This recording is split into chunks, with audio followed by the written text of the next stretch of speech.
La señora Dalloway. La señora Dalloway decidió que ella misma compraría las flores. Sí, ya que Lucy tendría trabajo más que suficiente. Había que desmontar las puertas, acudirían los operarios de Rumpelmayer.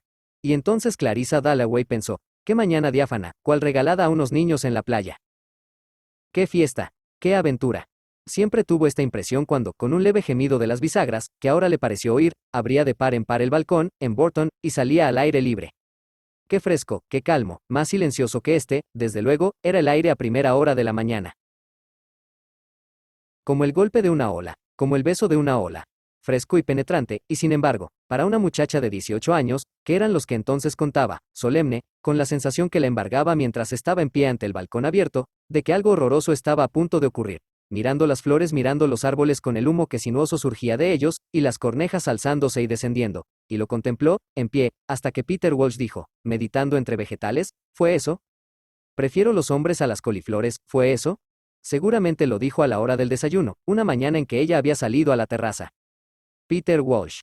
Regresaría de la India cualquiera de estos días, en junio o julio. Clarissa Dalloway lo había olvidado debido a lo aburridas que eran sus cartas. Lo que una recordaba eran sus dichos, sus ojos, su cortaplumas, su sonrisa, sus malos humores, y cuando millones de cosas se habían desvanecido totalmente, qué extraño era, unas cuantas frases como esta referente a las verduras. Se detuvo un poco en la acera, para dejar pasar el camión de Dornell. Mujer encantadora la consideraba Scrooge Purvis, quien la conocía como se conoce a la gente que vive en la casa contigua en Westminster, algo de pájaro tenía, algo de grajo, azul, verde, leve, vivaz, a pesar de que había ya cumplido los 50, y de que se había quedado muy blanca a raíz de su enfermedad. Y allí estaba como posada en una rama, sin ver a Scrooge Purvis, esperando el momento de cruzar, muy erguida. Después de haber vivido en Westminster, ¿cuántos años llevaba ahora allí? Más de 20. Un asiente, incluso en medio del tránsito, o al despertar en la noche, y de ello estaba Clarissa muy cierta, un especial silencio o una solemnidad, una indescriptible pausa, una suspensión, aunque esto quizá fuera debido a su corazón, afectado, según decían, por la gripe, antes de las campanadas del Big Ben. Ahora sonaba solemne. Primero un aviso, musical, luego la hora, irrevocable. Los círculos de plomo se disolvieron en el aire. Mientras cruzaba Victoria Street, pensó qué tontos somos. Sí, porque solo Dios sabe por qué la amamos tanto, porque la vemos así, creándose, construyéndose alrededor de una, revolviéndose, renaciendo de nuevo en cada instante, pero las más horrendas arpías, las más miserables mujeres sentadas ante los portales, bebiendo su caída, hacen lo mismo, y tenía la absoluta certeza de que las leyes dictadas por el Parlamento de nada servían ante aquellas mujeres, debido a la misma razón, amaban la vida. En los ojos de la gente, en el ir y venir y el ajetreo, en el griterío y el zumbido, los carruajes, los automóviles. Los autobuses, los camiones, los hombres, anuncio que arrastran los pies y se balancean, las bandas de viento, los organillos, en el triunfo, en el campanilleo y en el alto y extraño canto de un avión en lo alto, estaba lo que ella amaba, la vida, Londres, este instante de junio. Sí, porque el mes de junio estaba mediado. La guerra había terminado, salvo para algunos como la señora Foxcroft que anoche, en la embajada, se atormentaba porque aquel guapo muchacho había muerto en la guerra y ahora un primo heredaría la antigua casa solariega. O como Lady Bexborough quien, decían, inauguró una tómbola con el telegrama en la mano, John, su predilecto, había muerto en la guerra, pero había terminado. A Dios gracias, había terminado. Era junio. El rey y la reina estaban en palacio. Y en todas partes, pese a ser aún tan temprano, imperaba un ritmo, un movimiento de jacas al galope, un golpeteo de palos de cricket, Lords, Ascot, Ranelagh y todo lo demás, envueltos en la suave red del aire matutino gris azulado que, a medida que avanzara el día, lo iría liberando, y en sus céspedes ondulados aparecerían las saltarinas jacas, cuyas manos con solo tocar levemente el suelo las impulsaban hacia lo alto, y los muchachos arremolinándose, y las rientes chicas con sus vestidos de transparente muselina que, incluso ahora, después de haber bailado durante toda la noche, daban un paseo a sus perros absurdamente lanudos. E incluso ahora, a esta hora, viejas y discretas viudas hacendadas pasaban veloces en sus automóviles, camino de misteriosas diligencias. Y los tenderos se asomaban a los escaparates para disponer los diamantes falsos y los auténticos, los viejos y preciosos broches verde, mar con montura del siglo XVIII para tentar a los norteamericanos. Pero hay que economizar, y no comprar temerariamente cosas para Elizabeth. Y también ella, amando lo cual lo amaba, con una absurda y fiel pasión, ya que antepasados suyos habían sido cortesanos en el tiempo de los Jorges, iba aquella misma noche a iluminar y adornar, iba a dar una fiesta. Pero cuán extraño fue el silencio al entrar en el parque, la neblina, el murmullo, los felices patos de lento nadar, los panzudos pájaros de torpe andar, y quien se acercaba, dando la espalda a los edificios del gobierno, cual era pertinente, con una cartera de mano en la que destacaba el escudo real, sino el mismísimo Hugh Whitbread, su viejo amigo Hugh. El admirable Hugh. Excediéndose quizá en el tono, ya que se conocían desde la infancia, Hugh dijo: «Muy buenos días, mi querida Clarissa». «¿A dónde vas?». «Me gusta pasear por Londres», repuso la señora Dalloway. «En realidad, es mejor que pasear por el campo». Ellos habían venido, desgraciadamente, para ir al médico. Otra gente venía para ver cuadros, para ir a la ópera, para presentar a sus hijas. Los Whitbread venían, para ir al médico. Innumerables veces había visitado Clarissa a Evelyn Whitbread en la clínica. ¿Estaba Evelyn de nuevo enferma? Evelyn estaba algo achacosa, dijo Hugh, dando a entender mediante una especie de erguimiento o hinchazón de su bien cubierto, varonil, extremadamente apuesto y a la perfección forrado cuerpo. Siempre iba casi demasiado bien vestido, pero cabía presumir que estaba obligado a ello por su pequeño cargo en la corte, que su esposa padecía cierta afección interna, nada grave, lo cual Clarissa Dalloway, por ser antigua amiga, comprendería a la perfección, sin exigirle explicaciones. Oh, sí, claro, lo comprendió, qué pesadez, y experimentó sentimientos de hermandad, y, al mismo tiempo, tuvo rara conciencia de su sombrero. No era el sombrero adecuado a aquella temprana hora de la mañana, ¿verdad?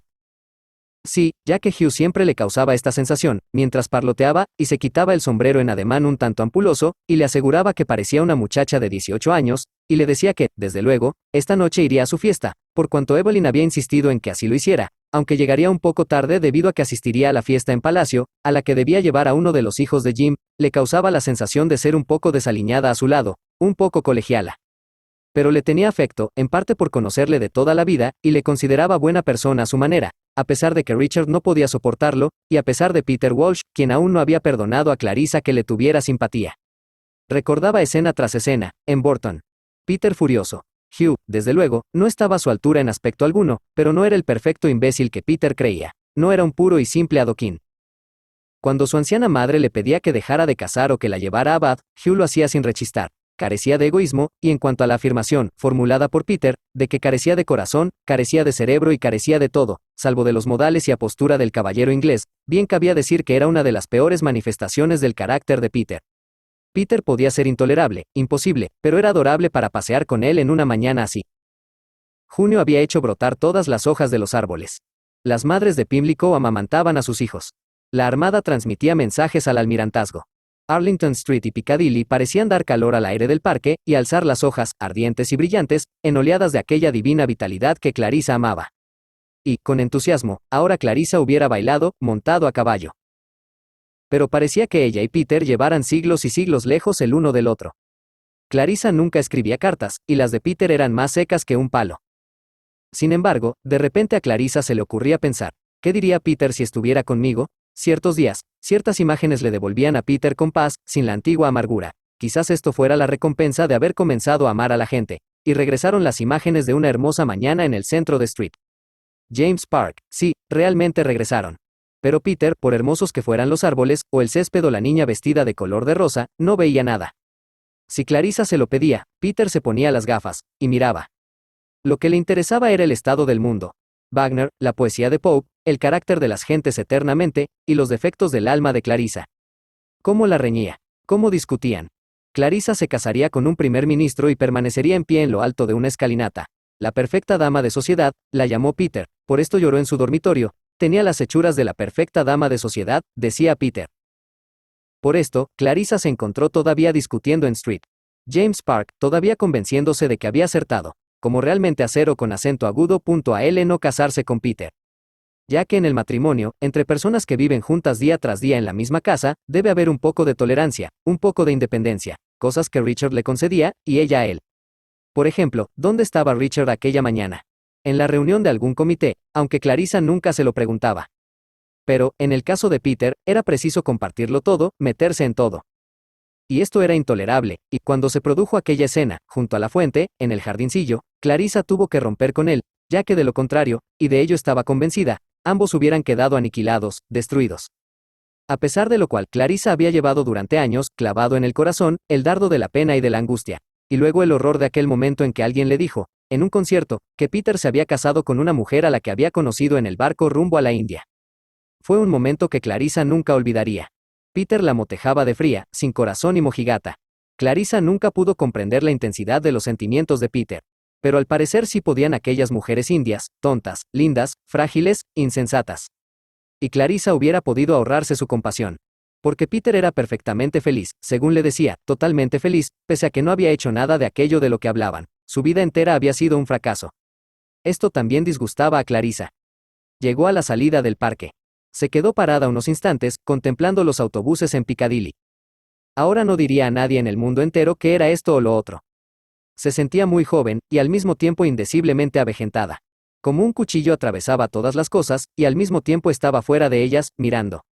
Tenía la perpetua sensación, mientras contemplaba los taxis, de estar fuera, muy lejos en el mar, y sola. Siempre había considerado que era muy peligroso vivir, aunque solo fuera un día. Y conste que no se creía inteligente ni extraordinaria. Ignoraba cómo se las había arreglado para ir viviendo con los escasos conocimientos que Fraulein Daniels le había impartido.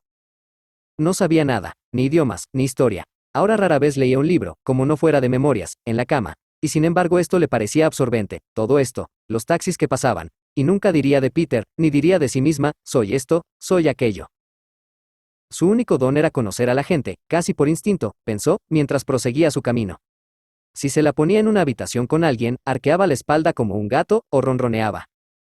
Devonshire House, Bath House, la casa con la cacatúa de porcelana, todas las había visto iluminadas, y recordaba a Sylvia, a Fred, a Sally Seton, a tanta y tanta gente, y bailar durante toda la noche, y los carros avanzando camino del mercado, y el regreso a casa, en coche, cruzando el parque. Recordó que una vez arrojó un chelín a las aguas de la Serpentin. Pero todo el mundo recordaba, lo que le gustaba era esto, aquí, ahora, ante ella, la señora gorda dentro del taxi. Caminando hacia Bond Street, se preguntó si acaso importaba que forzosamente tuviera que dejar de existir por entero. Todo esto tendría que proseguir sin ella. Se sintió molesta.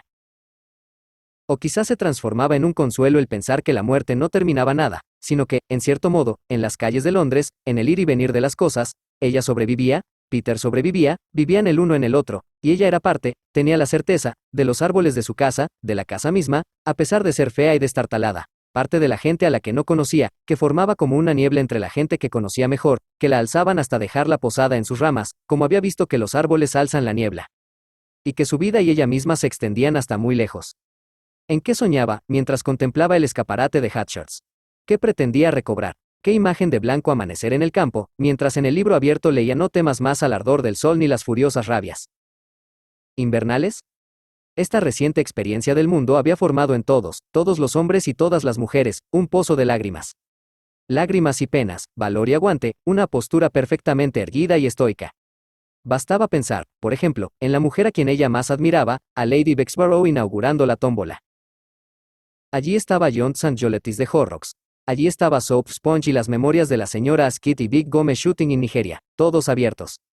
Había muchos libros, pero ninguno de ellos parecía ser el exactamente adecuado para dárselo a Evelyn Whitbread en la clínica. Nada había que pudiera divertirla y lograr que aquella indescriptible reseca mujercita pareciera, cuando entrara Clarissa, cordial, aunque solo fuera por un instante, antes de que las dos quedaran dispuestas para la generalmente interminable conversación acerca de femeninas dolencias. Cuánto deseaba que la gente se mostrase complacida en el momento en que ella entraba, pensó Clarissa, y dio media vuelta y volvió atrás hacia Bond Street, enojada, porque le parecía tonto tener otras razones para hacer las cosas. Mucho mejor ser una de esas personas como Richard, quien hacía las cosas por ellas mismas, en tanto que, pensó, esperando el momento de cruzar, la mitad de las veces ella no hacía las cosas simplemente, no las hacía por sí mismas, sino para que la gente pensara esto o lo otro, lo cual le constaba era una perfecta estupidez. Y ahora el guardia levantó la mano, ya que nadie se dejaba arrastrar ni siquiera durante un segundo. Oh, si pudiera comenzar a vivir de nuevo, pensó en el momento de pisar la calzada, hasta tendría un aspecto diferente. En primer lugar, hubiera sido morena, como Lady Bexborough, de tez bruñida y hermosos ojos. Hubiera sido, lo mismo que Lady Bexborough, lenta y señorial, un tanto corpulenta, una mujer interesada en la política igual que un hombre, con una casa de campo, extremadamente digna y muy sincera. Contrariamente, tenía la figura estrecha como un palillo, y una carita ridícula, picuda cual la de un pájaro. Cierto era que tenía buen porte, y lindas manos y lindos pies, y vestía bien, si se tenía en cuenta lo poco que en ello gastaba. Pero ahora a menudo este cuerpo que llevaba, se detuvo para contemplar un cuadro holandés. Este cuerpo, con todas sus facultades, le parecía nada, nada en absoluto. Tenía la rarísima sensación de ser invisible, no vista, desconocida. Ya no volvería a casarse, ya no volvería a tener hijos ahora, y solo le quedaba este pasmoso y un tanto solemne avance con todos los demás por Bond Street, este ser la señora Dalloway, ahora ni siquiera Clarissa, este ser la señora de Richard Dalloway. Bond Street la fascinaba. Bond Street a primera hora de la mañana, en aquella estación, con las banderas ondeando, con sus tiendas, sin alaracas, sin relumbrón. Una pieza de tweed en la tienda en que su padre se hizo los trajes durante 50 años. Unas cuantas perlas, pocas, un salmón dentro de una barra de hielo. Esto es todo, dijo mientras miraba la pescadería. Esto es todo, repitió deteniéndose un instante ante el escaparate de una tienda de guantes en la que, antes de la guerra, cabía comprar guantes casi perfectos. Y su viejo tío William solía decir que a la señora se las conoce por sus zapatos y sus guantes. El tío William, una mañana, en plena guerra, decidió quedarse en cama. Dijo, ya estoy harto. Guantes y zapatos. Ella sentía pasión por los guantes, pero su propia hija, su Elizabeth, se mostraba indiferente, los guantes y los zapatos le importaban un comino. Un comino, pensó mientras seguía avanzando por Bond Street camino de una tienda en la que le reservaban flores cuando daba una fiesta. En realidad lo que más le importaba a Elizabeth era su perro. Esta mañana la casa entera olía a alquitrán. De todos modos, más valía que a Elizabeth le diera por el pobre Grizzly que por la señorita Killman. Más valían las peleas y el alquitrán y todo lo demás que quedarse sentada en un dormitorio mal aireado con un libro de rezos en las manos. Más valía cualquier cosa, estaba tentada Clarissa a decidir. Pero, como decía Richard, quizá fuera solamente una fase, una de estas fases por las que todas las chicas pasan. Quizá se hubiera enamorado. Pero, ¿por qué de la señorita Killman? Que, desde luego, había tenido mala suerte, lo cual siempre es preciso tener en cuenta, pero que, como Richard decía, era muy competente y tenía verdadera mentalidad histórica. De todos modos, ahora eran inseparables, y Elizabeth, su propia hija, comulgaba, y cómo vestía, y cómo trataba a los invitados que no le caían bien. Por experiencia, Clarissa sabía que el éxtasis religioso endurece los modales de la gente, igual que las causas. Amortigua su sensibilidad, ya que la señorita Killman era capaz de hacer cualquier cosa en favor de los rusos y se mataba de hambre por los austríacos, pero con su comportamiento privado infligía una verdadera tortura al prójimo. Tan insensible era, ataviada con su impermeable verde. Hacía años y años que llevaba aquel impermeable. Sudaba. En cuanto entraba en una habitación no pasaban 5 minutos sin que hiciera sentir su superioridad, tu inferioridad, lo pobre que era ella, lo rica que era una. Cómo vivía en un cuartucho, sin un almohadón, sin una cama, sin una alfombra, o sin lo que sea, con el alma cubierta por la herrumbre de la ofensa, después de haber sido despedida de la escuela, durante la guerra, pobre criatura, amargada y desdichada. Sí, porque no se la odiaba a ella sino al concepto de ella, y, sin duda alguna, este concepto llevaba incorporadas muchas cosas que no eran de la señorita Killman, y la señorita Killman se había convertido en uno de esos espectros con los que se lucha por la noche, uno de esos espectros que se ponen a horcajadas sobre nosotros y nos chupan la mitad de la sangre, dominadores y tiránicos, pero, sin la menor duda, si los dados de la fortuna hubieran caído de otra manera, más favorable a la señorita Killman. Clarissa la hubiera amado, pero no en este mundo. No. Era desesperante, pensaba, llevar este monstruo brutal agitándose en su interior. La irritaba oír el sonido de las ramas quebrándose, y sentir sus cascos hincándose en las profundidades de aquel bosque de suelo cubierto por las hojas, el alma. No podía estar en momento alguno totalmente tranquila o totalmente segura, debido a que en cualquier instante el monstruo podía atacarla con su odio que, de manera especial después de su última enfermedad, tenía el poder de provocarle la sensación de ser rasgada, de dolor en la espina dorsal. Le producía dolor físico y era causa de que todo su placer en la belleza, en la amistad, en sentirse bien, en ser amada y en convertir su hogar en un sitio delicioso, se balanceara, temblara y se inclinara, como si realmente hubiera un monstruo royendo las raíces, como si la amplia gama de satisfacciones solo fuera egoísmo. ¡Cuánto odio! Tonterías, tonterías, se dijo gritándose a sí misma, mientras empujaba la puerta giratoria de la floristería Mulberry. Avanzó ligera, alta, muy erguida, para recibir inmediatamente la bienvenida de la señorita P.M., con su cara de capullo y sus manos de rojo vivo, como si las hubiera tenido en agua fría con las flores. Allí había flores, espuelas de galán, guisantes de olor, ramos de lilas, y claveles, masas de claveles. Allí había rosas, había flor de lis. Ah, sí, en el jardín terrenal respiraba los dulces olores, mientras, en pie, hablaba con la señorita P.M., que estaba obligada a atenderla, y que la consideraba amable, ya que amable había sido desde hacía años, muy amable, pero este año parecía más vieja, mientras volvía la cabeza a uno y otro lado, entre las flores de lis y las rosas, y las reverencias de los ramos de lilas, entornados los ojos, inhalando, después del rugido de la calle, el delicioso aroma, la exquisita frescura. Y después, al abrir los ojos, que frescas, como ropa blanca recién lavada y planchada y puesta en cestas de mimbre, le parecieron las rosas, y los oscuros y altaneros claveles rojos, alta la cabeza, y los guisantes de olor desparramándose en los cuencos, con sus matices violeta, blanco nieve, pálidos. Parecía que fuera de noche, y muchachas con vestidos de muselina salieran a coger guisantes de olor y rosas, después del soberbio día de verano, con su cielo casi azul, negro, sus espuelas de galán, sus claveles, sus azucenas. Y era el momento, entre las 6 y las 7, en que toda flor puntó las rosas, los claveles, las flores de lis y las lilas. Resplandece, blanca, violeta roja, anaranjado profundo. Toda flor parece arder, suavemente, con pureza, en la tierra neblinosa. Y cuánto le gustaban las grises y blancas mariposas nocturnas, revoloteando, yendo y viniendo, por entre las belloritas de noche. Y cuando comenzó a ir, en compañía de la señorita P.M., de jarro en jarro, escogiendo, tonterías, tonterías, se decía a sí misma, más y más dulcemente, como si aquella belleza, aquel aroma, aquel color y el hecho de que la señorita P.M. le tuviera simpatía y confiara en ella, formaran una ola por la que ella se dejaba llevar, ahogando aquel odio, superando aquel monstruo, superándolo todo. Y la ola la levantaba más y más cuando, en la calle sonó un disparo. Estos automóviles, dijo la señorita P.M. mientras iba a mirar a través del escaparate. Y regresó sonriendo con expresión de disculpa, llenas las manos de guisantes de olor, como si ella fuera responsable de aquellos automóviles, de aquellos neumáticos de automóvil. La violenta explosión que hizo dar un salto a la señora Dalloway y obligó a la señorita P.M. a ir al escaparate y a pedir disculpas procedía de un automóvil que se había detenido junto a la acera opuesta, exactamente delante del escaparate de la floristería Mulberry. Los transeúntes que, desde luego, se habían detenido para mirar, tuvieron el tiempo justo de ver una cara de suma importancia contra el fondo de la tapicería gris tórtola, antes de que una mano masculina corriera la cortinilla y nada más pudiera verse, salvo una porción de color gris tórtola. Sin embargo, inmediatamente comenzaron a correr los rumores desde la mitad de Bond Street hacia Oxford Street, por una parte, y hacia la perfumería de Atkinson, por otra, pasando invisibles, inaudibles, como una nube, veloces, como un velo sobre colinas, y descendiendo, de modo parecido a la brusca serenidad y el brusco silencio de la nube sobre rostros que un segundo antes estaban en el mayor desorden. Pero ahora el ala del misterio había pasado por ellos. Habían oído la voz de la autoridad. El espíritu de la religión había salido al exterior con los ojos vendados y la boca abierta de par en par. Aunque nadie sabía qué rostro era aquel que había sido vislumbrado. ¿Sería el príncipe de Gales, la reina, el primer ministro? ¿De quién era aquella cara? Nadie lo sabía.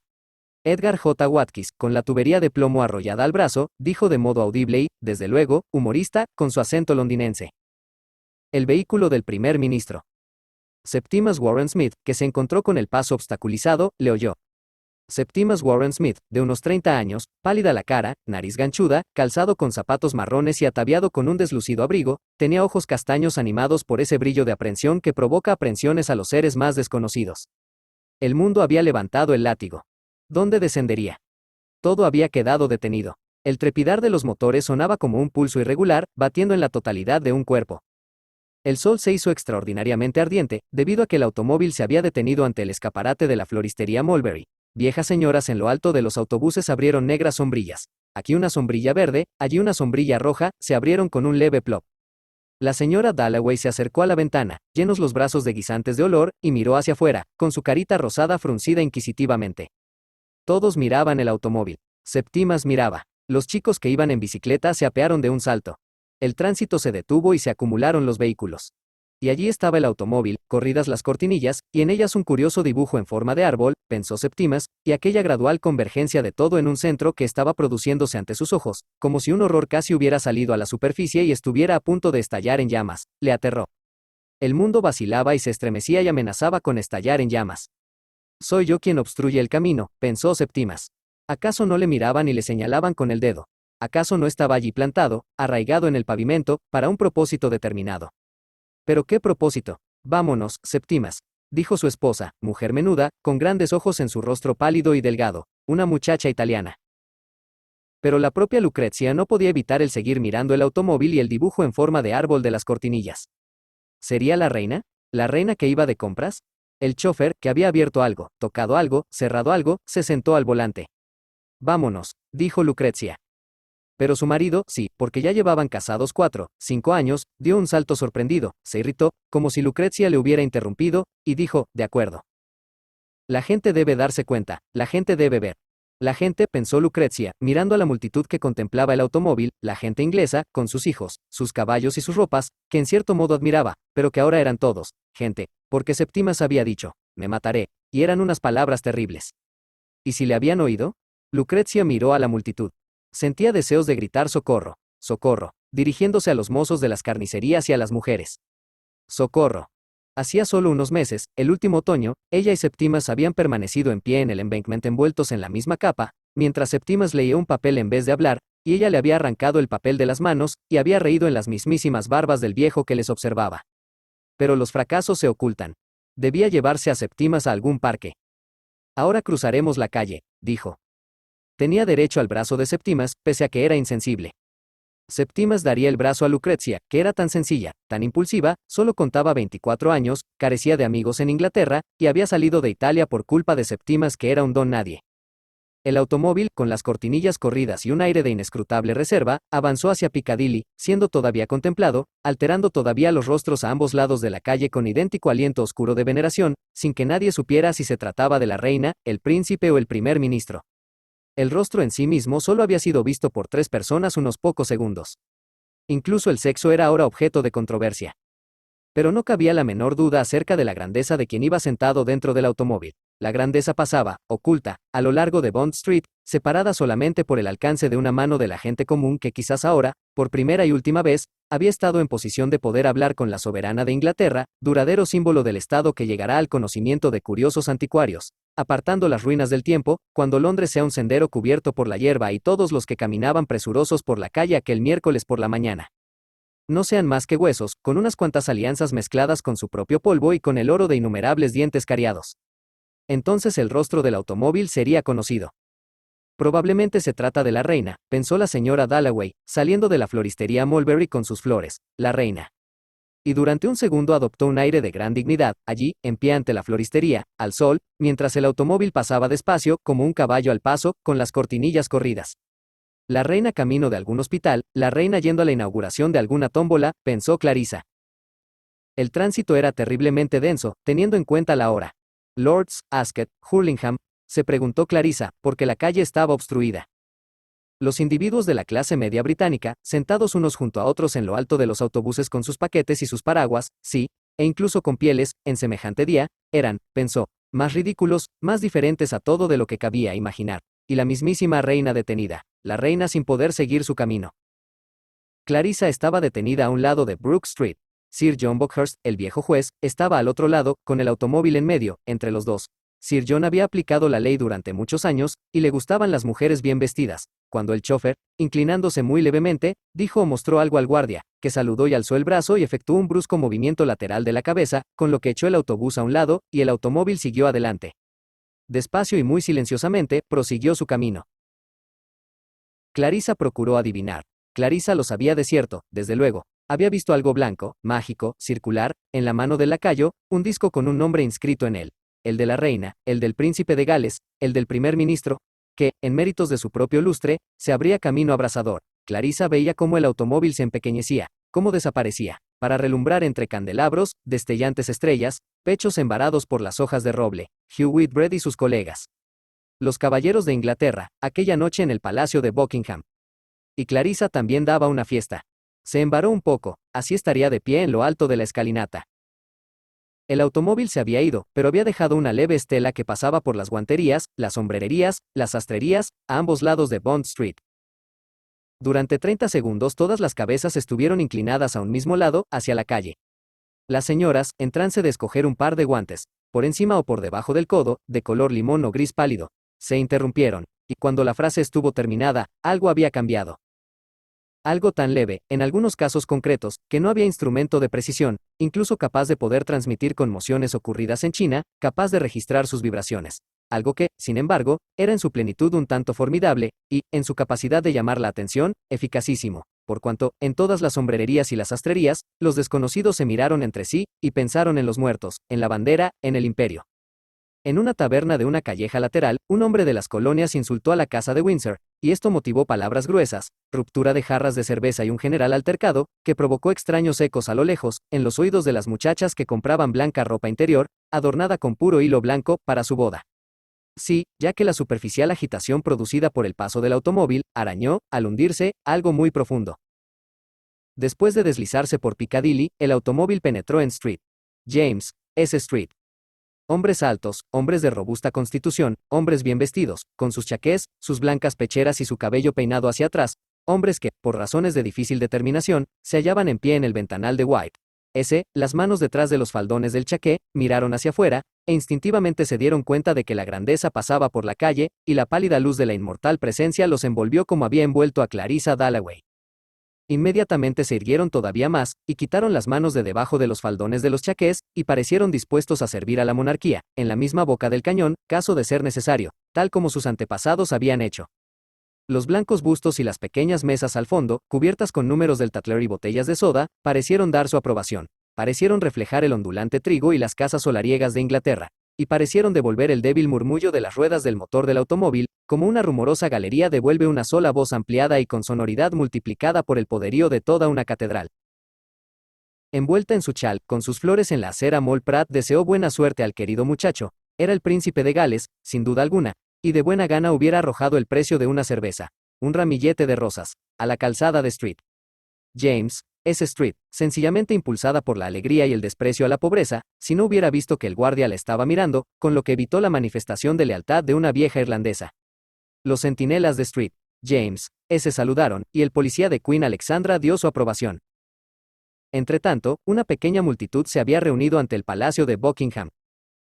Distraídos pero pletóricos de confianza, todos pobres, esperaban, miraban el palacio, con la bandera ondeando, miraban a Victoria hinchada en lo alto de su montículo, admirando el caer del agua, los geranios. De entre los automóviles que pasaban por el mall se fijaban en uno o en otro. Prodigaban en vano su emoción a simples ciudadanos que habían salido a dar un paseo en coche. Reservaban su tributo, en espera de la ocasión adecuada, al paso de este o aquel automóvil, y dejaban en todo instante que el rumor se acumulara en sus venas y tensara los nervios de sus muslos. Al pensar en la posibilidad de que la realeza los mirara, la reina haciendo una reverencia, el príncipe saludando, al pensar en la celestial vida concedida por la divinidad a los reyes, en los cortesanos y las profundas reverencias, en la antigua casa de muñecas de la reina, en la princesa Mary casada con un inglés y en el príncipe. El príncipe, quien, según decían, se parecía pasmosamente al viejo rey Eduardo, aunque era mucho más delgado. El príncipe vivía en Street James, pero podía muy bien ir a visitar a su madre por la mañana. Esto dijo Sarah Bletchley con su hijo pequeño en brazos, moviendo la punta del pie arriba y abajo, como si estuviera ante el fuego del hogar en su casa de Pimlico, aunque con la vista fija en el mall, mientras la mirada de Emily Coates apuntaba a las ventanas del palacio, y pensaba en las doncellas, las innumerables doncellas, en los dormitorios, los innumerables dormitorios. Un anciano caballero con un terrier de Aberdeen, y hombres sin ocupación, engrosaron la multitud. El menudo señor Bowley, que se alojaba en el Albany, y que tenía tapadas con cera las más profundas fuentes de la vida, aun cuando podía destaparlas súbitamente, de manera incongruente y sentimental, ante hechos como este. Mujeres pobres en espera de ver pasar a la reina, mujeres pobres, simpáticos niñitos, huérfanos, viudas, la guerra.no. Tenía lágrimas en los ojos. Una brisa cálida que se deslizaba por el mall entre los delgados árboles, pasando junto a los héroes de bronce, alzó la bandera que ondeaba en el británico pecho del señor Bowley, quien levantó su sombrero en el aire, en el momento en que el automóvil penetraba en el mall, y lo mantuvo levantado mientras el automóvil se acercaba, dejando que las pobres madres de Pimlico le rodearan y le oprimieran, y se quedó muy erguido. El automóvil se acercaba. De repente la señora Coates miró al cielo. El sonido de un aeroplano penetró en tremendo zumbido en los oídos de la multitud. Por allí venía, sobre los árboles, dejando tras sí una estela de humo blanco, que se ondulaba y retorcía, escribiendo algo, trazando letras en el cielo. Todos alzaron la vista. Después de dejarse caer como muerto, el aeroplano se alzó rectamente, dibujó un arco, aceleró, se hundió, se alzó hiciera lo que hiciera, fuera donde fuera, detrás iba dejando una gruesa y alborotada línea de humo blanco, que se rizaba y retorcía en el cielo formando letras. Pero, ¿qué letras? ¿Era acaso una C, una E y después una L? Solo un instante se quedaban las letras quietas, luego se movían y se mezclaban y se borraban del cielo, y el aeroplano veloz se alejaba todavía más, y de nuevo, en un nuevo espacio del cielo, comenzaba a escribir, una K y una E y una X. Blackso, dijo la señora Coates, en voz tensa, maravillada, fija la vista en lo alto, con el niño rígido y blanco en sus brazos. Cremo, murmuró como una sonámbula la señora Bletchley. Sosteniendo el sombrero con la mano perfectamente quieta, el señor Bowley miró a lo alto. A lo largo del mall la gente parada miraba el cielo. Y, mientras miraban, el mundo entero quedó en total silencio, y una bandada de gaviotas cruzó el cielo, primero una, en cabeza, y después otra, y en este extraordinario silencio y paz, en esta palidez, en esta pureza, las campanas sonaron 12 veces, y el sonido fue muriendo entre las gaviotas. El aeroplano giraba y corría y trazaba curvas exactamente en el lugar deseado, a prisa, libremente, como un patinador. Esto es una E, dijo la señora Bletchley. O como un bailarín.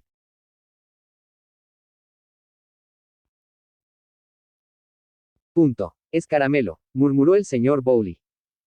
Y el automóvil cruzó la verja, y nadie lo miró, y cerrando la salida de humo se alejó deprisa más y más, y el humo se adelgazó y fue a juntarse con las anchas y blancas formas de las nubes. Había desaparecido, estaba detrás de las nubes. No había sonido. Las nubes a las que las letras E, G o L se habían unido se movían libremente, como si estuvieran destinadas a ir de oeste a este, en cumplimiento de una misión de la mayor importancia que jamás podría ser revelada, aun cuando, ciertamente, era esto, una misión de la mayor importancia. De repente, tal como un tren sale del túnel, de las nubes salió otra vez el aeroplano. El sonido penetró en los oídos de toda la gente del Mall, de Green Park, de Piccadilly, de Regent Street, de Regent, S. Park, y la barra de humo se curvó tras él y el aeroplano descendió, y se elevó y escribió letra tras letra. ¿Pero qué palabra escribía? Lucrecia Warren Smith, sentada junto a su marido en un asiento del sendero ancho de Regent, siglo. Park, alzó la vista y gritó. Mira, mira, Septimas. Sí, porque el doctor Holmes le había dicho que debía procurar que su marido, que no padecía nada serio, aunque estaba algo delicado, se tomara interés en cosas ajenas a su persona. Septimas levantó la vista y pensó, parece que me dirigen un mensaje. Aunque no en palabras propiamente dichas. Es decir, todavía no podía leer aquel mensaje, sin embargo aquella belleza, aquella exquisita belleza era evidente, y las lágrimas llenaron los ojos de Septimas mientras contemplaba cómo las palabras de humo se debilitaban y se mezclaban con el cielo y le otorgaban su inagotable caridad, su riente bondad, forma tras forma de inimaginable belleza, dándole a entender su propósito de darle, a cambio de nada, para siempre, solo con mirar, belleza, más belleza. Las lágrimas se deslizaban por las mejillas de Septimas. Era caramelo. Anunciaban caramelos, dijo una niñera a Recia. Las dos juntas comenzaron a deletrearse. A, R, K, R, dijo la niñera, y Septimas la oyó pronunciar junto a su oído. K, R. Con voz profunda, suave, como un dulce órgano, pero con una cierta brusquedad de saltamontes, que rascó deliciosamente la espina dorsal de Septimas, y mandó a su cerebro oleadas de sonido que, al chocar, se rompieron. Fue un maravilloso descubrimiento. La voz humana, dadas ciertas condiciones atmosféricas, ante todo hay que ser científico, muy científico, puede dar vida a los árboles. Afortunadamente Recia puso su mano, con tremendo peso, sobre la rodilla de Septimas, con lo que éste quedó aplomado, ya que de lo contrario la excitación de ver a los olmos levantándose y cayendo, con todas sus hojas encendidas y el color debilitándose y fortificándose del azul al verde de una ola traslúcida, como plumeros de caballos, como plumas en la cabeza de una señora, tan altiva era la manera en que se alzaban y descendían tan soberbia, le hubiera hecho perder la razón. Pero Septimas no estaba dispuesto a enloquecer. Cerraría los ojos, no vería nada más. Pero por señas le llamaban, las hojas estaban vivas, los árboles estaban vivos.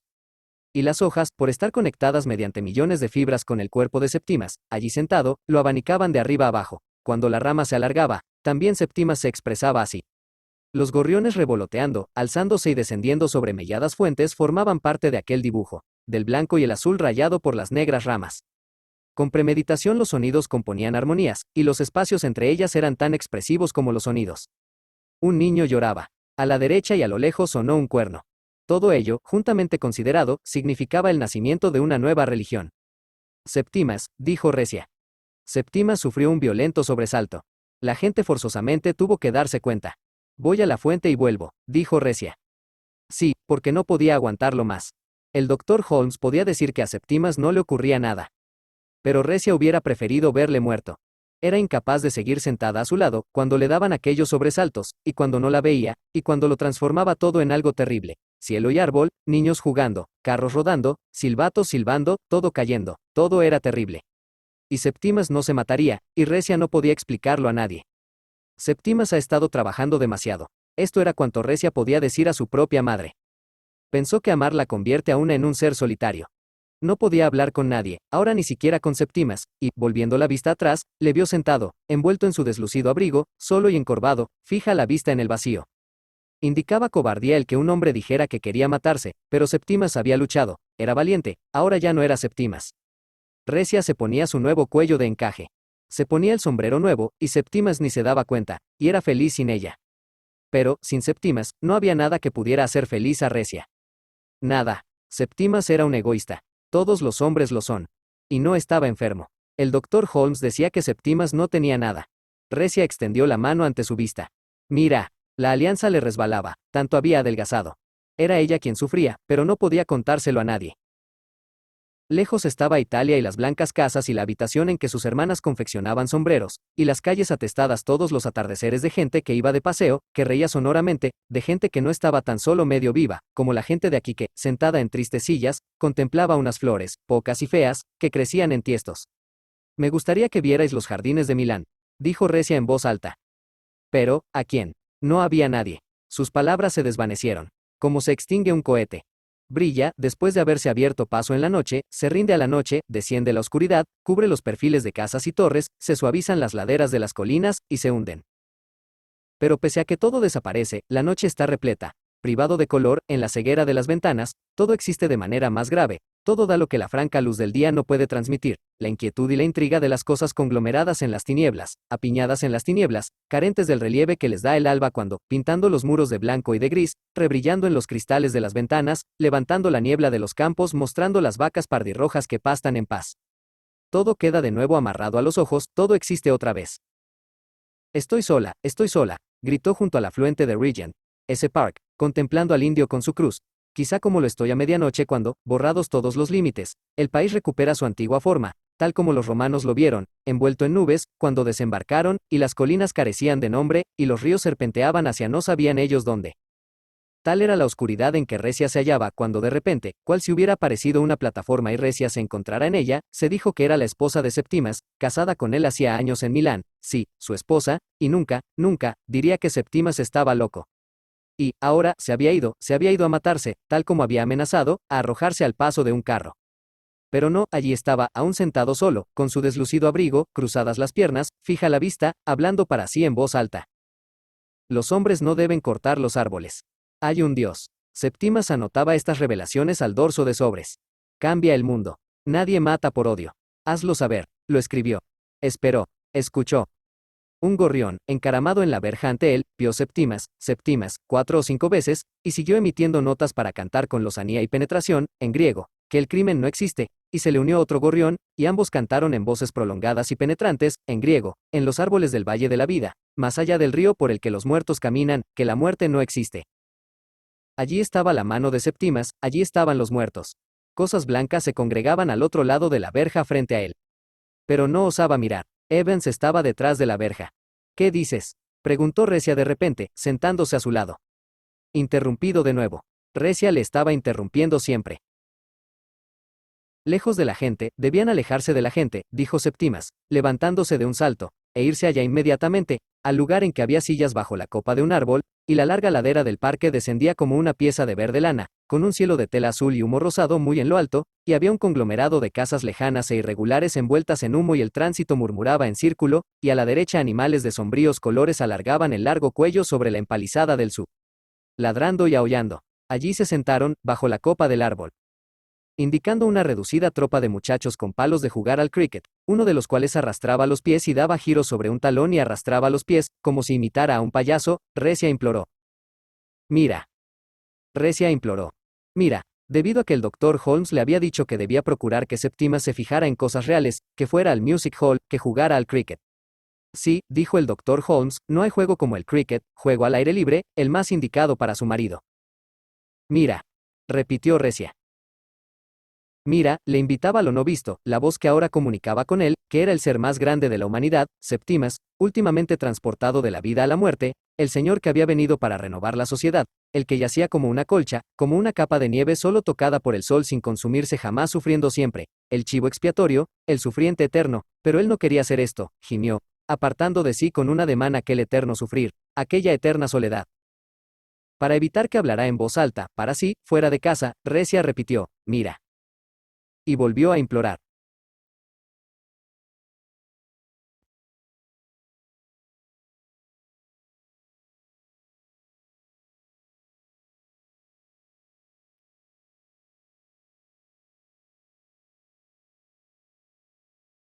Oh, mira. Pero, ¿qué podía mirar? Unos cuantos corderos. Esto era todo. ¿Cómo ir a la estación del metro de Regent? Ese Park, sí, podían decirle cómo ir a la estación del metro de Regent. ¿Ese Park?, preguntó Maisie Johnson. Hacía solo 2 días que había llegado de Edimburgo. Para que no viera a Septimas, Recia la echó a un lado con un ademán, y exclamó, no es por aquí. Es por allá. Los dos parecen raros, pensó Maisie Johnson. Todo le parecía muy raro. Era la primera vez que estaba en Londres, y había venido para trabajar a las órdenes de su tío en Leadenhall Street, y ahora, al cruzar Regent, ese Park por la mañana, aquella pareja la había sobresaltado. La joven parecía extranjera, y el hombre parecía raro, hasta el punto de que, cuando fuera vieja, aún los recordaría, y entre otros recuerdos haría sonar el recuerdo de la hermosa mañana de verano en que había cruzado Regent, ese Park 50 años atrás. Sí, ya que ella solo contaba 19 años, y por fin había alcanzado su propósito de ir a Londres. Y ahora, qué rara era aquella pareja a quien había preguntado cómo ir a la estación del metro. La chica se había sobresaltado y había agitado la mano, y el hombre parecía terriblemente raro. Quizás estaban peleando, quizás se estaban separando para siempre. Le constaba que algo les ocurría. Y ahora toda esa gente había vuelto al sendero ancho, los estanques de piedra, las lindas flores, los hombres viejos y las mujeres. Inválidos casi todos ellos, sentados en sillas, todo parecía, después de Edimburgo, muy raro. Y Maisie Johnson se unió a la gente que arrastraba suavemente los pies, miraba con vaguedad, a la gente besada por la brisa, mientras las ardillas se subían a las ramas y se acicalaban, los gorriones revoloteaban abandonando las fuentes para pedir migajas, y los perros se entretenían en la barandilla y se entretenían los unos a los otros, bañados por el suave y cálido aire que daba al mirar fijo y sin sorpresa con el que recibían la vida cierta expresión caprichosa y dulcificada, y Maisie Johnson supo, sin la menor duda, que debía gritar o, ya que aquel joven sentado la había sobresaltado mucho, le constaba que allí pasaba algo. Horror, horror, deseaba gritar. Había abandonado a los suyos, le habían advertido lo que podía ocurrir. ¿Por qué no se había quedado en casa?, gritó crispando la mano en la bola de hierro de la verja. Esta chica, pensó la señora Dempster, que guardaba restos de pan para las ardillas y a menudo almorzaba en Regent, ese Park, no sabe nada de nada. Y realmente la señora Dempster consideraba que más valía ser un poco robusta, un poco desaliñada, un poco moderada en las ambiciones. Percy bebía. Bueno, mejor tener un hijo, pensó la señora Dempster. Fue duro para la señora Dempster, y no pudo evitar una sonrisa al ver a aquella chica. Te casarás, porque eres lo bastante linda para ello, pensó la señora Dempster. Cásate, pensó, y verás. Oh, las cocineras y todo lo demás. Cada hombre tiene su manera de ser. Pero no sé si hubiera decidido lo mismo que decidí, si hubiera estado enterada de antemano, pensó la señora Dempster, y no pudo evitar el deseo de decirle unas palabras al oído a Maisie Johnson, de sentir en la arrugada piel de su cara vieja y marchita el beso de la piedad. Sí, porque ha sido una vida dura, pensó la señora Dempster. ¿Qué no he dado yo a esta vida? Rosas, la figura, y también los pies. Escondió los pies deformes y abollados bajo la falda. Rosas, pensó con sarcasmo. Basura, querida. Sí, porque realmente, entre comer, beber, cohabitar, entre días buenos y días malos, la vida no había sido cuestión de rosas, y digamos también, lo cual es más importante todavía, que Carrie Dempster no sentía el menor deseo de cambiar su sino por el de otra mujer, fuere quien fuese, de Kentish Town. Pero imploraba piedad. Piedad por la pérdida de las rosas. Pedía la piedad de Maisie Johnson, en pie junto a los prados de jacintos. Pero, el aeroplano. ¿Acaso la señora Dempster no había ansiado siempre ver países extranjeros? Tenía un sobrino misionero. El aeroplano se elevaba veloz. Siempre se hacía a la mar, en Margate, aunque sin perder de vista la tierra, y no aguantaba a las mujeres que temían al agua. El aeroplano giró y descendió. La señora Dempster tenía el estómago en la boca. Hacia arriba otra vez. Dentro va un guapo muchacho, apostó la señora Dempster, y se alejó, deprisa, desvaneciéndose, más y más lejos, el aeroplano, pasando muy alto sobre Greenwich y todos los mástiles, sobre la islilla de grises iglesias, San Pablo y las demás, hasta que a uno y otro lado de Londres, se extendieron llanos los campos y los bosques castaño oscuro en donde aventureros tordos, saltando audazmente, rápida la mirada, atrapaban al caracol y lo golpeaban contra una piedra, 1, 2, 3 veces. El aeroplano se alejó más y más hasta que solo fue una brillante chispa, una aspiración, una concentración, un símbolo. Tal le pareció al señor Bentley, que vigorosamente segaba el césped de su jardín en Greenwich, del alma del hombre, de su decisión, pensó el señor Bentley segando el césped alrededor del cedro, de escapar de su propio cuerpo, salir de su casa, mediante el pensamiento, Einstein, la especulación, las matemáticas, la teoría de Mendel. Veloz se alejaba el aeroplano. Entonces, mientras un hombre andrajoso y estrambótico con una cartera de cuero, permanecía en pie en la escalinata de la Catedral de Street. Paul, y dudaba, porque dentro estaba el bálsamo, una gran bienvenida, innumerables tumbas con banderas ondeando encima, trofeos de victorias conseguidas, no contra ejércitos, sino, pensaba el hombre, sobre este enojoso espíritu de búsqueda de la verdad que me ha dejado en la situación en que me encuentro, y, más aún, la catedral ofrecía compañía, pensaba el hombre, porque le invita a uno a ser miembro de una sociedad. Grandes hombres pertenecen a ella, hay mártires que han muerto por ella, ¿por qué no entrar? Pensó, y poner esta cartera de cuero repleta de folletos ante un altar, una cruz, el símbolo de algo que se ha elevado por encima de la búsqueda, la persecución y la unión de palabras, y se ha convertido en puro espíritu, sin cuerpo, etéreo, ¿por qué no entrar? Pensó, y mientras el hombre dudaba el aeroplano se alejó sobre el Ludgate Circus. Era raro, era silencioso. Ni un sonido se oía por encima del tránsito. Parecía que nadie lo guiara, que volara por obra de su propia voluntad.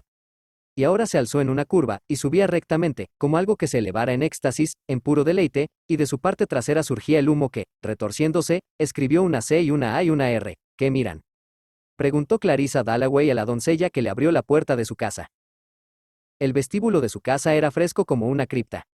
La señora Dalloway se llevó la mano a los ojos, y mientras la doncella cerraba la puerta, la señora Dalloway oyó el rumor de las faldas de Lucy, y se sintió como una monja que se ha apartado del mundo y nota la sensación de los familiares velos que la envuelven, y su reacción a las viejas devociones. La cocinera silbaba en la cocina. Oyó el tecleo de una máquina de escribir. Era su vida, y, bajando la cabeza sobre la mesa del vestíbulo, se inclinó bajo aquella influencia, se sintió bendita y purificada, diciéndose, en el momento de coger el bloc con el mensaje telefónico escrito en él, que momentos como aquel eran brotes del árbol de la vida, flores de tinieblas, pensó, como si una hermosa rosa hubiera florecido solo para sus ojos. Y ni por un momento creyó en Dios, pero, pensó, levantando el bloc, precisamente por ello una debe recompensar en el vivir cotidiano a los domésticos, sí, a los perros y a los canarios, y sobre todo a Richard, su marido, que era la base de todo punto de los alegres sonidos, de las verdes luces, del silbar de la cocinera, ya que la señora Walker era irlandesa y se pasaba el día silbando. Una debe pagar este secreto depósito de exquisitos instantes, pensó, y levantó más el bloc, mientras Lucy estaba en pie junto a ella intentando explicarle. El señor Dalloway, señora. Clarissa leyó en el blog. Lady Bruton desea saber si el señor Dalloway puede almorzar con ella hoy. El señor Dalloway, señora, me ha encargado que le dijera que hoy no almorzará en casa. Vaya. Y Lucy, tal como Clarissa deseaba, participó en su desilusión, aunque no en el dolor. Lucy sintió la concordia entre las dos. Obedeció a la insinuación. Pensó en el modo en que las gentes de la clase media aman. Doró con calma su propio futuro, y, cogiendo la sombrilla de la señora Dalloway, la transportó como si fuera un arma sagrada que una diosa, después de haberse comportado honrosamente en el campo de batalla, abandona, y la colocó en el paragüero. Clarissa dijo, no temas más. No temas más el ardor del sol, porque la desagradable sorpresa de que Lady Bruton hubiera invitado a almorzar a Richard sin ella hizo que el momento en que Clarissa se hallaba se estremeciera, tal como la planta en el cauce del río siente el golpe del remo y se estremece. Así se estremeció, así tembló Clarissa. Millicent Bruton, cuyos almuerzos, según se decía, eran extremadamente divertidos, no la había invitado. Los celos vulgares no podían separar a Clarissa de Richard. Pero Clarissa temía al tiempo en sí mismo, y había leído en el rostro de Lady Bruton, como si fuera un círculo tallado en impasible piedra, que la vida iba acabándose, que año tras año quedaba recortada su participación en ella, que el margen que le quedaba poco podía ya ampliarse, poco podía absorber, como en los años juveniles, los colores, las sales, los tonos de la existencia, de manera que Clarissa llenaba la habitación en que entraba, y sentía a menudo, en el momento de quedar dubitativa ante la entrada de su sala de estar, la exquisita sensación de estar en suspenso, cual la siente el nadador que se dispone a arrojarse al mar, mientras éste se oscurece y se ilumina bajo su cuerpo, y las olas amenazan con romper, pero solo rasgan suavemente la superficie, y, al parecer, hacen rodar, ocultan e incrustan de perlas las algas. Dejó el bloque en la mesa del vestíbulo. Comenzó a subir despacio la escalera, como si hubiera salido de una fiesta en la que ahora este amigo, luego aquel, hubieran reflejado su propia cara, hubieran sido el eco de su voz, como si hubiera cerrado la puerta y hubiera salido y hubiera quedado sola, solitaria figura contra una noche terrible, o mejor, para ser exactos, contra la objetiva mirada de esta mañana de junio. Esta mañana que tenía para algunos la suavidad del pétalo de rosa, según sabía y según sintió en el momento en que se detuvo junto a la ventana abierta en la escalera, cuyas cortinas ondeaban, dejando entrar los ladridos de los perros, dejando entrar, pensó, sintiéndose repentinamente marchita, avejentada, sin pecho, la varaunda, el aliento y el florecer del día fuera de la casa, fuera de la ventana, fuera de su propio cuerpo y de su cerebro que ahora vacilaba, porque Lady Bruton, cuyos almuerzos, se decía, eran extraordinariamente divertidos, no la había invitado. Como una monja retirándose, o como un niño explorando una torre, fue hasta el piso superior, se detuvo ante una ventana, se dirigió al baño. Allí estaba el linóleo verde y un grifo que goteaba. Había un vacío alrededor del corazón de la vida, una estancia de ático. Las mujeres deben despojarse de sus ricos atavíos. Al llegar el mediodía deben quitarse las ropas. Pinchó la almohadilla y dejó el amarillo sombrero con plumas sobre la cama. Las sábanas estaban limpias, tensamente estiradas en una ancha banda que iba de un lado al otro. Su cama se haría más y más estrecha. La vela se había consumido hasta su mitad, y Clarissa estaba profundamente inmersa en las memorias del barón Marbot. Hasta muy avanzada la noche había leído La retirada de Moscú. Debido a que la cámara deliberaba hasta muy tarde, Richard había insistido en que Clarissa, después de su enfermedad, durmiera sin ser molestada. Y realmente ella prefería leer La retirada de Moscú. Richard lo sabía. Por esto el dormitorio era una estancia de ático. La cama, estrecha. Y mientras yacía allí leyendo, ya que dormía mal, no podía apartar de sí una virginidad conservada a través de los partos, pegada a ella como una sábana. Bella en la adolescencia, llegó bruscamente el instante punto por ejemplo, en el río, bajo los bosques de Clifton, en que, en méritos de una contracción de este frío espíritu, Clarissa había frustrado a Richard. Y después en Constantinopla, y una y otra vez. Clarissa sabía qué era lo que le faltaba. No era belleza, no era inteligencia. Era algo central y penetrante. Algo cálido que alteraba superficie y estremecía el frío contacto de hombre y mujer, o de mujeres juntas. Porque esto era algo que ella podía percibir oscuramente. Le dolía, sentía escrúpulos cuyo origen solo Dios conocía, o, quizás, eso creía, enviados por la naturaleza, siempre sabia, sin embargo, a veces no podía resistir el encanto de una mujer, no de una muchacha, de una mujer confesando, cual a menudo le confesaban, un mal paso, una locura. Y, tanto si se debía a piedad, o a la belleza de estas mujeres, o a que era mayor que ellas, o a una causa accidental, como un débil aroma o un violín en la casa contigua. Tan extraño es el poder de los sonidos en ciertos momentos. Clarissa sentía sin lugar a dudas lo que los hombres sienten. Solo por un instante, pero bastaba. Era una súbita revelación, un placer cual el del rubor que una intenta contener y que después, al extenderse, hace que una ceda a su expansión, y el rubor llega hasta el último confín, y allí queda temblando, y el mundo se acerca, pletórico de pasmoso significado, con la presión del éxtasis, rompiendo su fina piel y brotando, manando, con extraordinario alivio, sobre las grietas y las llagas. Entonces, durante este momento, Clarissa había visto una iluminación, una cerilla ardiendo en una planta de azafrán, un significado interior casi expresado. Pero la cercanía desaparecía, lo duro se suavizaba. Había terminado el momento. Contra tales momentos, también con mujeres, contrastaba, en el momento de dejar el sombrero, la cama, el barón Marbot y la vela medio consumida. Mientras yacía despierta, el suelo gemía. La casa iluminada se oscurecía de repente, y si levantaba la cabeza podía oír el seco sonido de la manecilla de la puerta que Richard devolvía con la mayor suavidad posible a su posición originaria, y Richard subía la escalera en calcetines, y entonces, a menudo, se le caía la botella de agua caliente y lanzaba una maldición. Y cómo reía Clarissa. Pero esta cuestión de amar, pensó, guardando la chaqueta, es de enamorarse de mujeres. Por ejemplo, Sally Seton, su relación en los viejos tiempos con Sally Seton. ¿Acaso no había sido amor, a fin de cuentas? Estaba sentada en el suelo. Esta era su primera impresión de Sally. Estaba sentada en el suelo con los brazos alrededor de las rodillas, fumando un cigarrillo. ¿Dónde pudo ocurrir? ¿En casa de los Manning? ¿De los Kinloch, Jones? En una fiesta, aun cuando no sabía con certeza dónde, ya que recordaba claramente haber preguntado al hombre en cuya compañía estaba, ¿quién es esta? Y él se lo dijo, y añadió que los padres de Sally no se llevaban bien, cuánto la escandalizó que los padres se pelearan. Pero en el curso de la velada no pudo apartar la vista de Sally. Era una extraordinaria belleza, la clase de belleza que más admiraba Clarissa, morena, ojos grandes, con aquel aire que, por no tenerlo ella, siempre envidiaba, una especie de abandono, cual si fuera capaz de decir cualquier cosa, de hacer cualquier cosa, un aire mucho más frecuente en las extranjeras que en las inglesas. Sally siempre decía que por sus venas corría sangre francesa, que un antepasado suyo que había estado con María Antonieta y al que cortaron la cabeza, dejó un anillo con un rubí. Quizá fue aquel verano en que Sally se presentó en Bourton, para pasar unos días, y entró totalmente por sorpresa, sin un penique en el bolsillo, después de la cena, sobresaltando de tal manera a la pobre tía Elena que nunca la perdonó. En su casa se había producido una terrible pelea. Literalmente, no tenía ni un penique aquella noche en que recurrió a ellos. Había empeñado un broche para ir a Bourton. Había ido allá en un brusco impulso, en un arrebato. Y estuvieron hablando hasta altas horas de la noche. Sally fue quien le hizo caer en la cuenta, por vez primera, de lo plácida y resguardada que era la vida en Bourton. Clarissa no sabía nada acerca de sexualidad, nada acerca de problemas sociales.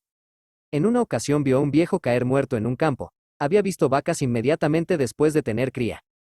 Pero a tía Elena nunca le gustaron las discusiones, fueran del tema que fueren. Cuando Sally le dio a Clarissa el William Morris, tuvo que forrarlo con papel color pardo.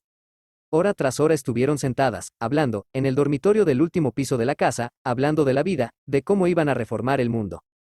Querían fundar una sociedad que aboliera la propiedad privada, y realmente escribieron una carta, aunque no la mandaron. Las ideas eran de Sally, desde luego, pero muy pronto Clarissa quedó tan entusiasmada como la propia Sally, y leía a Platón en cama antes del desayuno, leía a Morris, leía a Shelley a todas horas. La fuerza de Sally, sus dones, su personalidad eran pasmosas. Por ejemplo, estaba lo que hacía con las flores. En Burton siempre tenían pequeños y rígidos jarrones a lo largo de la mesa. Pues Sally salió, cogió malvas, dalias, todo género de flores que jamás habían sido vistas juntas, les cortó la cabeza, y las arrojó a unos cuencos con agua, donde quedaron flotando. El efecto fue extraordinario, al entrar a cenar, al ocaso. Desde luego, tía Elena consideró cruel tratar así a las flores. Después Sally olvidó la esponja, y corrió por el pasillo desnuda. Y aquella lúgubre y vieja criada, Ellen Atkins, anduvo quejándose, y si algún caballero la hubiera visto, que Sally, realmente, escandalizaba. Era desaliñada, decía papá. Lo raro ahora, al recordarlo, era la pureza, la integridad, de sus sentimientos hacia Sally. No eran como los sentimientos hacia un hombre. Se trataba de un sentimiento completamente desinteresado, y además tenía una característica especial que solo puede darse entre mujeres recién salidas de la adolescencia. Era un sentimiento protector, por parte de Clarissa. Nacía de cierta sensación de estar las dos acordes, aliadas, del presentimiento de que algo forzosamente las separaría. Siempre que hablaban de matrimonio, lo hacían como si se tratara de una catástrofe, lo cual conducía a aquella actitud de caballeroso paladín, a aquel sentimiento de protección, más fuerte en Clarissa que en Sally. En aquellos días, Sally se comportaba como una total insensata, por alarde, hacia las cosas más idiotas. Recorría en bicicleta el parapeto que limitaba la terraza, fumaba cigarros. Absurda, era muy absurda. Pero su encanto resultaba avasallador, al menos para Clarissa, y recordaba los momentos en que, de pie en su dormitorio, en el último piso de la casa, con la botella de agua caliente en las manos, decía en voz alta: Sally está bajo este techo. Está bajo este techo. No, ahora las palabras no significaban nada para ella. Ni siquiera podía percibir el eco de su antigua emoción. Pero recordaba los escalofríos de excitación, y el peinarse en una especie de éxtasis. Ahora la vieja sensación comenzó a regresar a ella, en el momento en que se quitaba las horquillas del pelo y las dejaba en la mesa tocador para arreglarse el peinado, con las cornejas ascendiendo y descendiendo en la luz rosada del atardecer, y bajar la escalera, y al cruzar la sala, sentir que, si muriera ahora, sería sumamente feliz. Este era su sentimiento, el sentimiento de Otelo, y lo sentía, estaba convencida de ello, con tanta fuerza como Shakespeare quiso que Otelo lo sintiera, todo porque había bajado a cenar, con un vestido blanco, para encontrarse con Sally Seton. Ella iba vestida de tul color rosado, ¿era posible? De todos modos, parecía todo luz, todo esplendor, como un pájaro o como un levísimo plumón que, llevado por el viento, se posa un instante en una zarza. Pero nada hay tan raro, cuando se está enamorada, ¿y qué era aquello sino amor? Como la total indiferencia de los demás.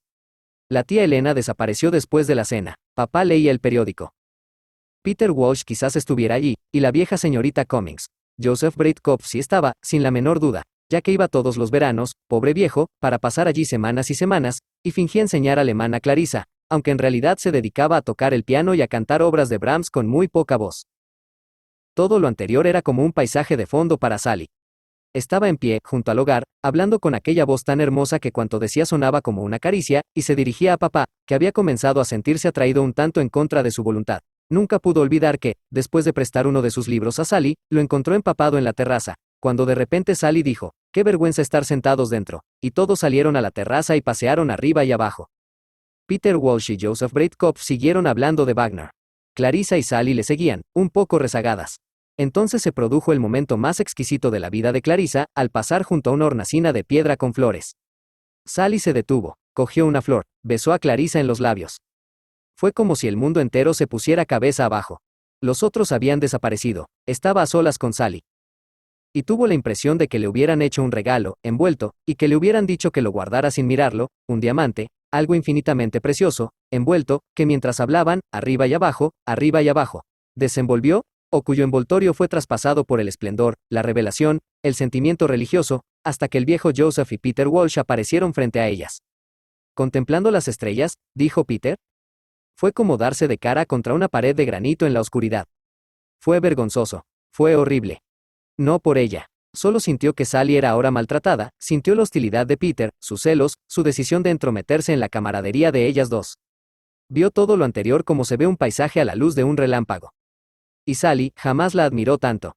Siguió valerosamente invicta. Rió. Invitó al viejo Joseph a que le dijera el nombre de las estrellas, y él lo hizo con toda seriedad. Sally quedó allí, en pie, prestando atención. Oyó los nombres de las estrellas. ¡Qué horror!, se dijo Clarissa, como si hubiera sabido en todo momento que algo interrumpiría, amargaría, su instante de felicidad. Sin embargo, fue mucho lo que después llegó a deberle a Peter Walsh. Siempre que pensaba en él recordaba sus peleas suscitadas por cualquier causa, quizá motivadas por lo mucho que Clarissa deseaba la buena opinión de Peter. Le debía palabras como sentimental, civilizado. Todos los días de Clarissa comenzaban como si Peter fuera su guardián. Un libro era sentimental. Una actitud ante la vida era sentimental.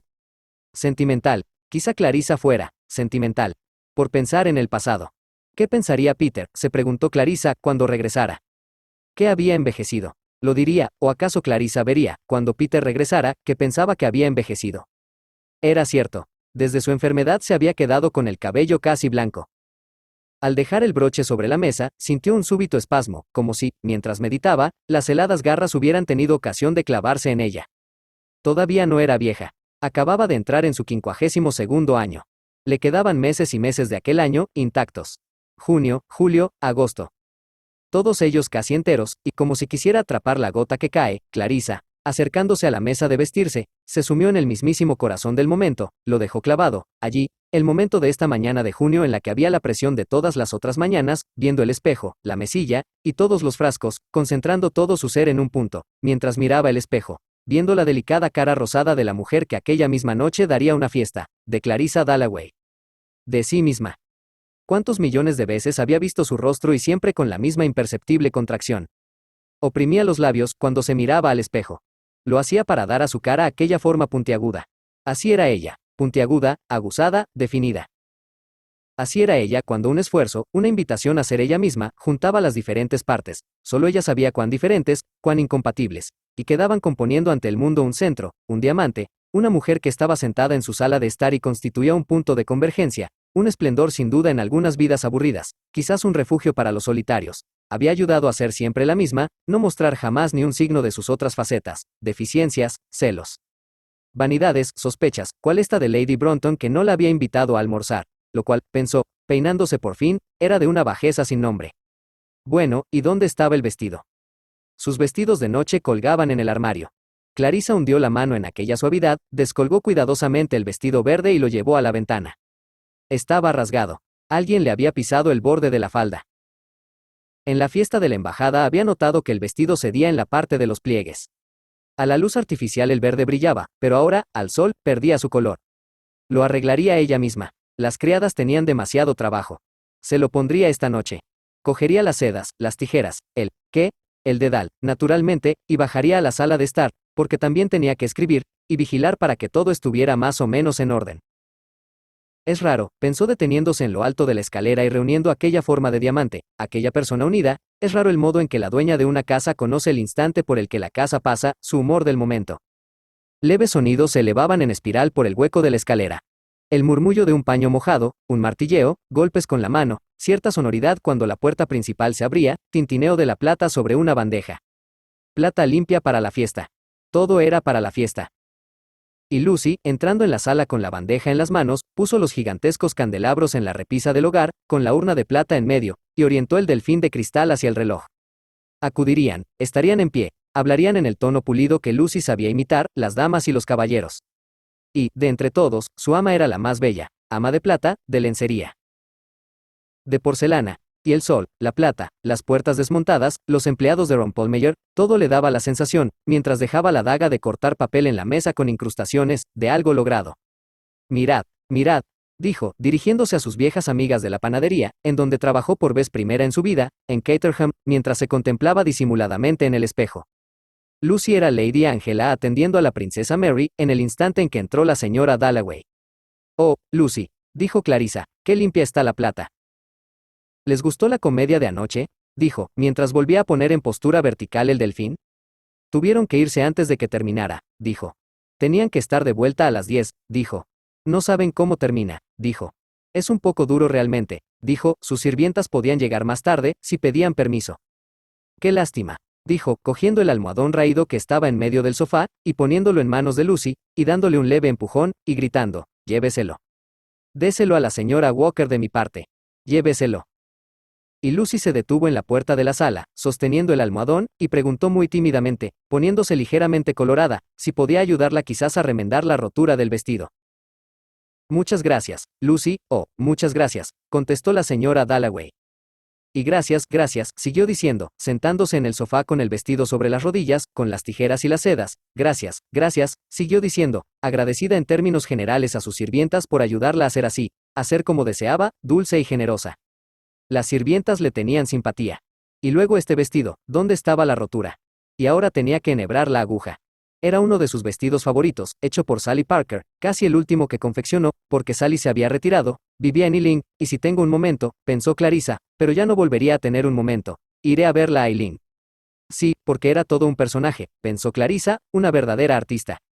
Un poco excéntricos, sí, eran sus pensamientos, pero sus vestidos nunca fueron raros. Una podía llevarlos en Hatfield, en el Palacio de Buckingham. Los había llevado en Hatfield, en el Palacio de Buckingham. La paz envolvió a Clarissa, la calma, la satisfacción, mientras la aguja, juntando suavemente la seda de elegante caída, unía los verdes pliegues y los cosía, muy lentamente, a la cintura. De la misma manera en los días de verano las olas se juntan, se abalanzan y caen, se juntan y caen, y el mundo entero parece decir, esto es todo. Con más y más gravedad, hasta que incluso el corazón en el cuerpo que yace al sol en la playa también dice esto es todo. No temas más, dice el corazón. No temas más, dice el corazón, confiando su carga a algún mar que suspira colectivamente por todas las penas, y renueva, comienza, junta, deja caer. Y solo el cuerpo presta atención a la abeja que pasa. La ola rompiendo. El perro ladrando, ladrando y ladrando a lo lejos. El timbre de la puerta principal. Exclamó Clarissa, deteniendo la aguja. Y, alertada, escuchó. La señora Dalloway me recibirá, dijo en el vestíbulo el hombre de mediana edad. Sí, a mí me recibirá, repitió, mientras con benevolencia echaba a Lucy a un lado, y muy deprisa, corriendo, empezaba a subir la escalera. Sí, murmuraba mientras subía corriendo la escalera. Me recibirá. Después de haber pasado 5 años en la India, Clarissa me recibirá. ¿Quién puede? ¿Quién puede? Preguntó Clarissa. Lo dijo pensando que era indignante que la interrumpieran a las 11 de la mañana del día en que daba una fiesta. Había oído pasos en la escalera. Oyó una mano en la puerta. Intentó ocultar el vestido, como una virgen protegiendo la castidad, resguardando su intimidad. Ahora la manecilla de bronce giró. Ahora la puerta se abrió, y entró. Durante un segundo no pudo recordar cómo se llamaba. Tan sorprendida quedó al verle, tan contenta, tan intimidada, tan profundamente sorprendida de que Peter Walsh la visitara inesperadamente aquella mañana. No había leído su carta. ¿Qué tal? ¿Cómo estás? Dijo Peter Walsh, temblando de veras, cogiendo las 2 manos de Clarissa, besándole ambas manos. Ha envejecido, pensó Peter Walsh sentándose. No le diré nada, pensó, porque ha envejecido. Me está mirando, pensó, bruscamente dominado por la timidez, a pesar de que le había besado las manos. Se metió la mano en el bolsillo, sacó un cortaplumas grande y lo abrió a medias.